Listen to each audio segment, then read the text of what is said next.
Okay, it is Saturday morning here in beautiful Belsize Park, and I'm gonna go for a run. It's been 20 days since the Ironman race, and I miss it a little bit. I did a 10K last weekend, 5K before that, and today I'm gonna go for a 20 plus, my usual training run, because I miss it.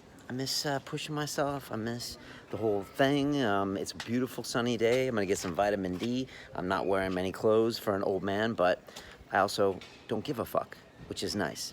So I'm gonna go do this run. I just wanna make it clear I am not running another Ironman. I want to make that clear to Mr. John Joseph and Samantha Murphy, but just because you see me swimming, which I did on Thursday, and running, which I did today, and cycling, which I hope to do next weekend, this does not imply I will be doing further triathlons that crazy people do, all right? But I am going to enjoy this training, and this is what happens, I think, when you push yourself to go through new disciplines. You find out that they just kind of rub off. And Mariana said the other day, she's like, "You like swimming? How could you like swimming?" I'm like, "I really like it. It's there's a lot of technique to keep in mind. It feels good going through the water. I was working on my butterfly stroke this week, so I enjoy all this stuff. You know, again, I do believe the body is the mind. I think this is a regular discipline that you must do to keep everything sharp, to keep your body sharp. I mean, this is the vehicle that's going to have to get me through the next 50 and 100 years. So I think I should treat it right. And I had Mariana Williamson in my show yesterday. She's an amazing author. She's been around for such a long time, teaching great messages. And she said, you know, a mental practice is like a physical practice. You get up every day, you have to meditate, you have to clean the mind, you have to bring in positivity, you have to forgive other people. And these are the things that I do every single day as well. And gratitude practice, affirmations, I do all of those things. And so that's why I treat my body good every single day. And I also eat the right things too.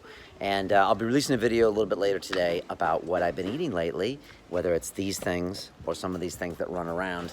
And I'll be talking all about that because, of course, that changed my journey as well because I've been plant-based for the last 80, 90 days. And yeah, I mean, again, how could it not have some kind of effect on me? So more to come. You know, I do believe that, as you know, on London Real, it's about the journey. I think life is a journey, and I'm just so fortunate to go and explore these things. You know, whether I go down with Dorian Yates and do yoga with him and lift with him and learn what it's like to do that kind of thing, or I go to Tel Aviv and Jerusalem to hang out with Ido Portal and learn about movement, or I go up to Scotland here in the UK and hang out with Dan Pena, the $50 billion man. I'm always looking for things that allow me to learn and push myself and get uncomfortable and try to adopt certain disciplines that will serve me in my life. And that's what actually I get to do at London Real. After the last 7 years, I get to meet these incredible people, and they have these knock-on effects in my life because I end up testing their principles, road testing them, like extreme ownership from the U.S. Navy SEAL Jocko Willink, and I find that it's an amazing, amazing concept, and I try to use it in my life. I was actually just reading Caden, one of Jocko's children's books, which are absolutely amazing. I recommend you pick up both of them.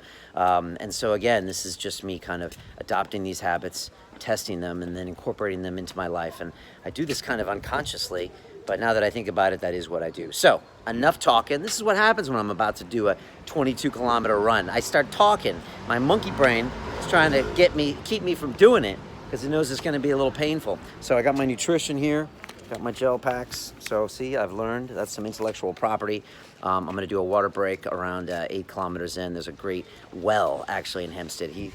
I'll be posting this on Strava if you want to check me out. Of course, I got my Garmin. I'll be monitoring my heart rate. But again, just to make it clear, I am not doing another Ironman. I'm not. I'm really not. See you on the other side.